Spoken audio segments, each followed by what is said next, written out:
कहते हैं जब तक सास ससुर जिंदा रहते हैं तो घर में रौनक सी बनी रहती है। हर त्योहार, हर एक दुख सुख सब मिलकर मिलकर बांटते हैं, मिलकर मनाते हैं। लेकिन क्या सास ससुर के जाने के बाद रिश्तों की वही गर्माहट ठंडी होने लग जाती है?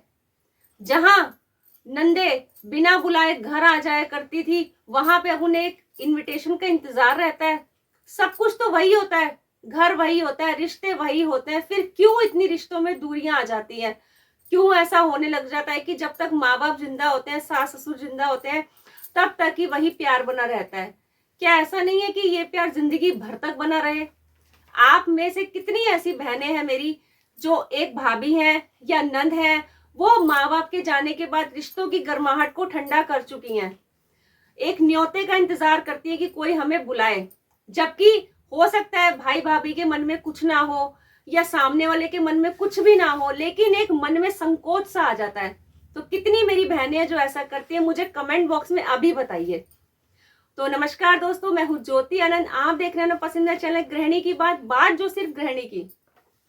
होता क्या है ना बहनों, जब तक सास ससुर जिंदा रहते हैं ना, तो सब कुछ बहुत अच्छे से चल रहा होता है। बच्चों को वही स्नेह प्यार मिल रहा होता है, अच्छे से हर दिन त्योहार मन रहा होता है, बिना बुलाए हर कोई घर में आ जाता है। लेकिन सास ससुर के जाने के बाद ना जाने क्यों इतनी रिश्तों में दूरियां आ जाती हैं।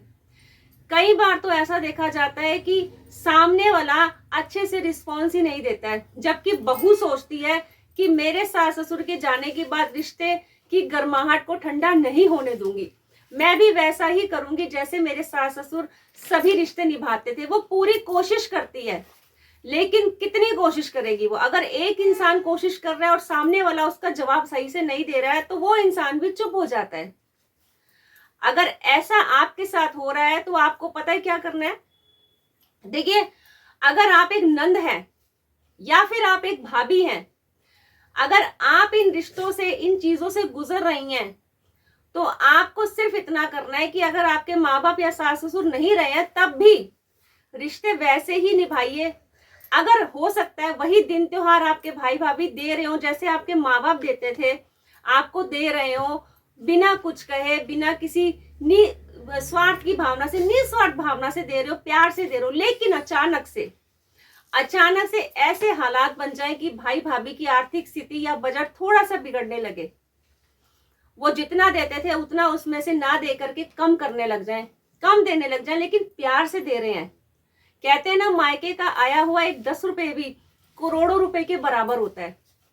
लेकिन कुछ नंदे ऐसी होती हैं जो मायके से थोड़ा सा भी आ जाए ना, खुश हो जाती हैं, और कुछ नंदे ऐसी होती हैं कि थोड़ा सा आने पर उनका खुद का तो मुंह बनता ही है, ससुराल वालों का भी ज्यादा मुंह बन जाता है। तो आप ऐसा मत करिए।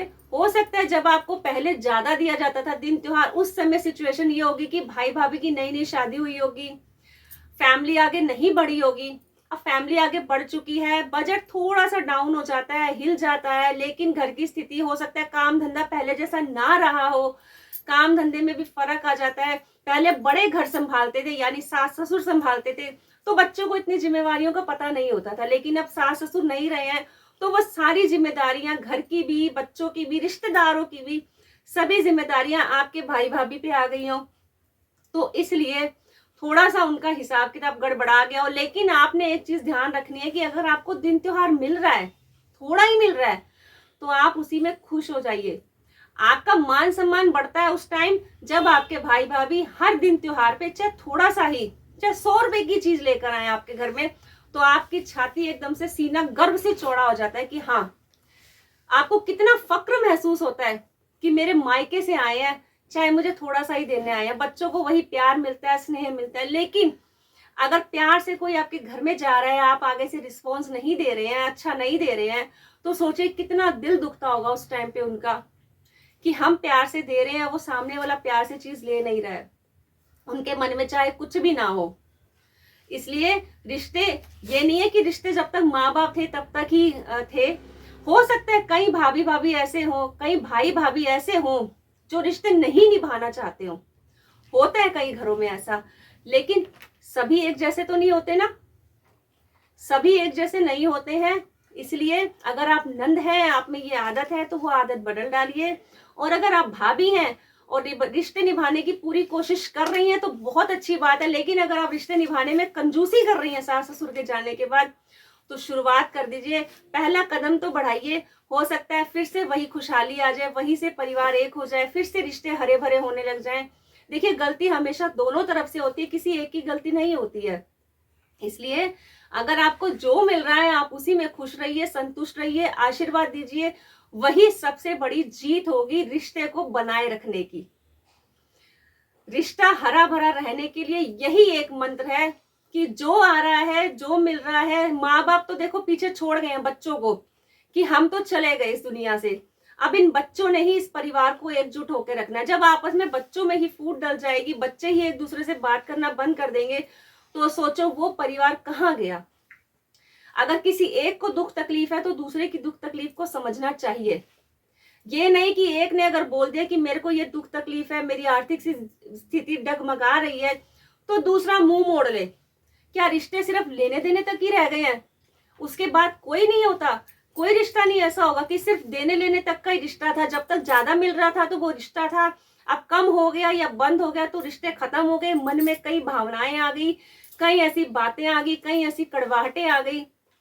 तो ऐसा मत करिए। अगर आप ऐसा कर रही हैं तो इस आदत को बदल डालिए, अपने रिश्ते अच्छे से निभाइए। पहले जो हो गया हो गया।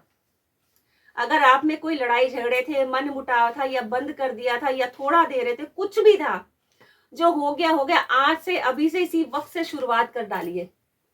रिश्तों को हरा भरा बनाइए। आपके माँ बाप नहीं है, सास ससुर नहीं है, उन्हें दिखाइए कि आपके जाने के बाद भी हमने वही बिना बुलाए आने का प्रोग्राम रख लिया है। नंदे बिना बुलाए जाया करें भाई के घर। इनविटेशन की क्या जरूरत है? पहले भी तो वही घर था ना माँ का। इसलिए उम्मीद करती हूँ आप मेरी इस वीडियो को देख करके बहुत मोटिवेट हुए होंगे। अगर आप ये गलती कर चुके हैं तो गलती सुधारने की भी कोशिश करेंगे। तो गृहिणी की बात चैनल को सब्सक्राइब करना नहीं भूलिएगा, सब्सक्राइब करते रहिएगा। बहुत प्यार दे रहे हैं, मुझे बहुत खुशी हो रही है। और मुझे कमेंट्स भी करिए, आप किसी चीज पे अगर वीडियो बनवाना चाहते हैं तो मैं उस पर वीडियो बनाने की पूरी कोशिश करूंगी। तो अगर ये वीडियो आप ज्यादा से ज्यादा शेयर करें, लाइक्स करें, और मुझे गृहिणी की बात चैनल में ज्योति आनंद को इजाजत दीजिए। तब तक मिलते हैं अगली वीडियो में। धन्यवाद बहनों।